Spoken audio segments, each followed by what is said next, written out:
Hey everybody, what's up and welcome back to today's video guys. And today guys, I'm going to go ahead and be showing you how to go ahead and fix the problem that you might be getting with Odoo if you keep getting an error instead of your checkout page.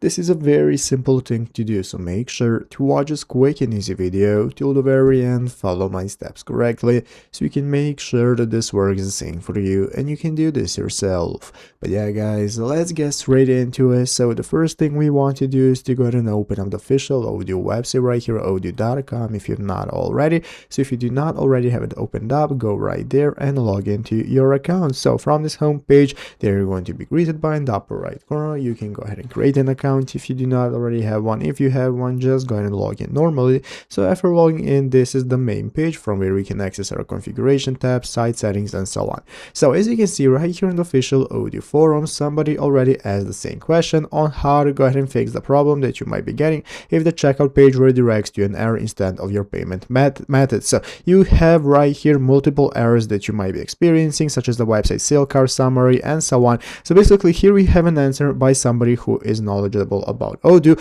on changing the key name. So you want to change the key name from website sales cert lines to website sales cert lines 1, and this modification should resolve the issue without impacting the backend database or other functionalities, and the error often occurs when the same key name is used multiple times. So you want to make sure you're not using the same key name multiple times. This should usually fix your problem, but if you need any more help, you can go to the forums to get even more help by asking the question again and seeing what is going to work. So I hope this video was helpful. If it was, make sure to leave a like, subscribe to the channel. Thanks for watching, take care, and bye.